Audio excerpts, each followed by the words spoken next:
21 miles of water. That is the width of the Strait of Hormuz at its narrowest point. 21 miles separating the Persian Gulf from the Gulf of Oman. 21 miles through which 20% of the world's oil flows every single day. 21 miles that the United States Navy, with all its power and all its technology and all its 100-year history of controlling every ocean on Earth, cannot cross when Iran decides to seal it. Not cannot cross because the ships are not powerful enough. Not cannot cross because the weapons are insufficient. Cannot cross because the basic mathematics of warfare in confined water against a prepared defender make it impossible, not difficult, not risky, impossible in any meaningful military sense. And the presence of two nuclear-powered aircraft carriers, the United States ship Gerald R. Ford and the United States ship Abraham Lincoln, does not change that equation. It makes it worse. To understand why requires understanding what these carriers actually are and what they can and cannot do in water this shallow, this narrow, and this hostile. An American supercarrier is the most powerful projection of military force ever created. 100,000 tons of steel powered by two nuclear reactors that will run for 25 years without refueling. 75 aircraft that can strike targets 1,000 miles away. A crew of 5,000 defensive systems capable of engaging hundreds of threats simultaneously.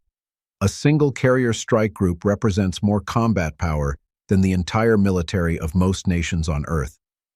But that power depends on space, room to maneuver, distance to detect threats and engage them before they close to weapons range, the ability to use speed and positioning to dictate the terms of engagement. In the open ocean, a carrier strike group is untouchable. In 21 miles of water, it becomes the world's largest target. The Strait of Hormuz is not open water. The navigable shipping lanes are 6 miles wide total. 2 miles for inbound traffic, 2 miles for outbound, a 2-mile buffer between them. A carrier is over 1,000 feet long and displaces 100,000 tons. It needs deep water and wide corridors. In the strait, a carrier and its escorts would be compressed into a formation so tight that they could not execute the defensive maneuvers their doctrine depends on. The standard defensive posture for a carrier strike group places Aegis destroyers 10 to 15 miles from the carrier in a protective ring. Those destroyers use their radar and missiles to engage threats at maximum range, ideally destroying incoming missiles and aircraft 50 to 100 miles away before they can threaten the carrier. In the strait, there is no room for that ring. The destroyers would have to operate 2 to 3 miles from the carrier. Every defensive advantage of standoff engagement collapses. Now add the depth. The strait averages 200 feet deep. In many places along the shipping lanes, it is less than 150 feet. A carrier draws 40 feet. There is barely enough water beneath the keel to allow safe navigation, much less evasive maneuvering. If the carrier needs to turn hard to avoid a threat, it risks running aground. If it needs to increase speed suddenly, it creates a pressure wave that could affect ships operating nearby. The carrier's overwhelming size, its greatest advantage in open water, becomes a crippling liability in the bathtub of the strait. The submarines that would normally screen ahead of the formation cannot operate effectively in water this shallow. American attack submarines are designed for deep ocean operations. They need depth to maneuver, to use thermal layers to hide, to exploit the three-dimensional space that makes submarine warfare possible. In the strait, a submarine has nowhere to hide. The acoustic environment is so chaotic with commercial shipping and thermal noise that sonar is nearly useless. And Iranian diesel-electric submarines designed specifically for shallow water can sit quietly on the bottom in 30 feet of water, where no American nuclear submarine can go. But the real problem is not the geography. The real problem is what Iran has positioned along that geography over 40 years of preparation. The Iranian coast of the strait is a fortress. Mountains rise almost directly from the water. Tunnels have been carved into those mountains to shelter missile batteries that can be rolled out, fired, and retracted in minutes. These are not exposed launchers that can be destroyed by airstrikes. These are hardened positions buried under hundreds of feet of granite. An F-18 dropping a 2,000-pound bomb on a tunnel entrance will crater the mountainside, but will not reach the launcher sitting a quarter-mile inside solid rock. Iran has positioned between 2,000 and 3,000 anti-ship missiles along this coast. Not old Soviet-era weapons, modern Chinese-derived C-2 missiles with ranges exceeding 70 miles and sophisticated guidance systems. Indigenous Noor and Kausar missiles produced in quantities Western intelligence describes as massive. The Khalij Fars, a ballistic anti-ship missile that can hit moving targets at 200 miles. These missiles are mobile. They can be launched from pre-surveyed positions, relocated, and launched again before American strike aircraft can respond. The mathematics of missile defense in this environment are brutal. Each Aegis destroyer can guide approximately 20 interceptors simultaneously. A carrier strike group transiting the strait might have 4 Aegis ships in position. That is 80 simultaneous intercepts maximum. If Iran launches 300 missiles in the first salvo, which is well within its capability, the arithmetic says 220 get through. Some will miss due to guidance errors or countermeasures. But in a salvo that size, dozens will hit. And a single modern anti-ship missile hitting a destroyer will mission kill it. Not sink it necessarily, but disable it. Turn it from a combatant into a burning hulk that requires the rest of the formation to protect and assist. A carrier can absorb more damage than a destroyer. The fort is compartmentalized and armored in ways that make it extraordinarily difficult to sink. But it does not need to sink to be neutralized. A missile hit on the flight deck prevents air operations. A hit near the waterline floods compartments and creates a list. A hit on the island destroys command and control. A carrier that cannot launch aircraft and cannot maneuver is not a weapon. It is a $100 billion liability, and the missiles are only the first layer. The mines are the second. Iran possesses between 2,000 and 5,000 naval mines of various types. Laying a minefield across the strait's shipping lanes would take less than 24 hours.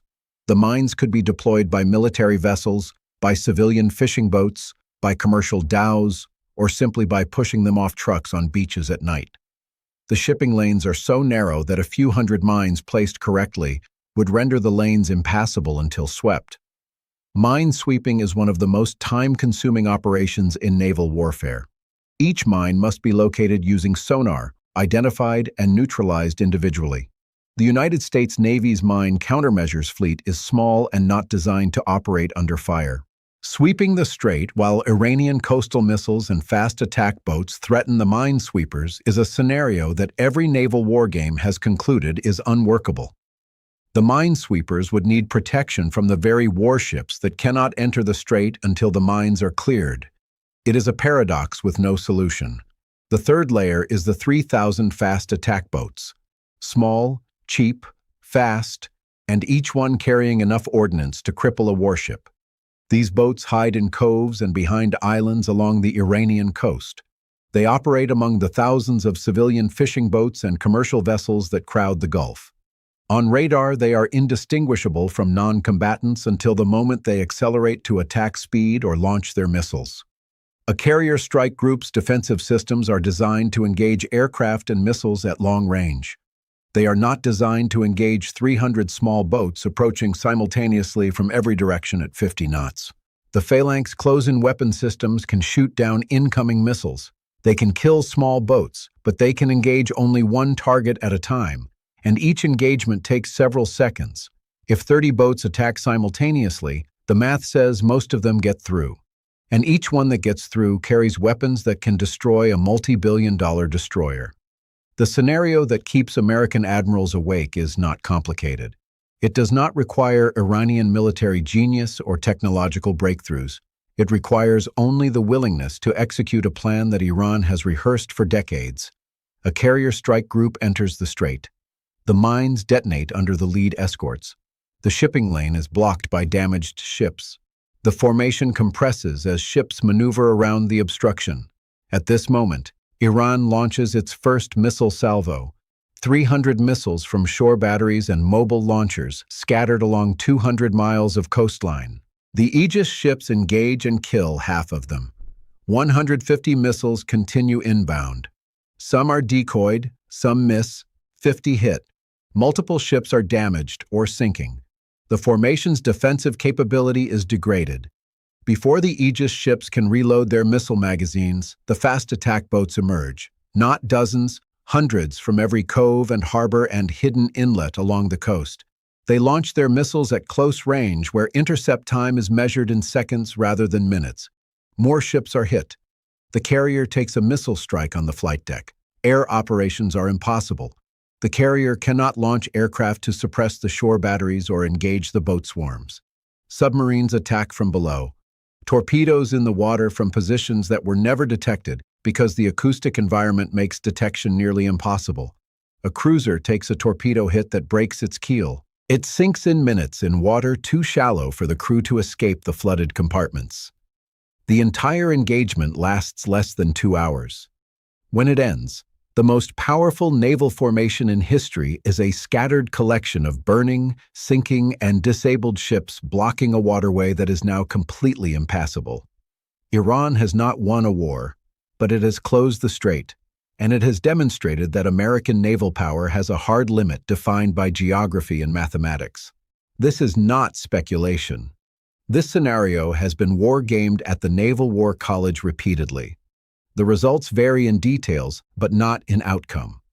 A forced transit of the strait against determined Iranian opposition results in losses that would be catastrophic. Not possible losses, certain losses, multiple ships, thousands of casualties, and a strategic failure that would reshape global perceptions of American military capability. The United States has options that extend beyond the strait. Strategic bombing of Iranian infrastructure, cyber attacks on command and control, special operations to destroy key facilities, economic warfare that would devastate Iran's already fragile economy. The American response to a strait closure would not be limited to the naval battle. It would encompass the entire range of American military and economic power brought to bear on a nation that would face regime-threatening consequences. But those consequences come after the strait is closed, after the ships are sunk, after the oil stops flowing and global markets crash and the world witnesses American carriers burning in water too shallow for them to maneuver. The strategic victory America might achieve in the following weeks would not erase the tactical defeat in the strait. And tactical defeats have a way of undermining strategic narratives in ways that are difficult to recover from. This is why the carriers do not enter, not because they are not powerful, because power without space is just vulnerability concentrated. The Ford and the Lincoln represent more capability than most nations will ever possess.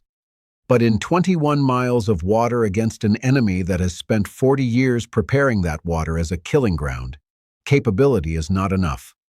Iran has sealed 21 miles of water, not with a physical barrier, but with a strategic equation that makes the risk unacceptable. The missiles are positioned, the mines are ready, the boats are fueled and armed.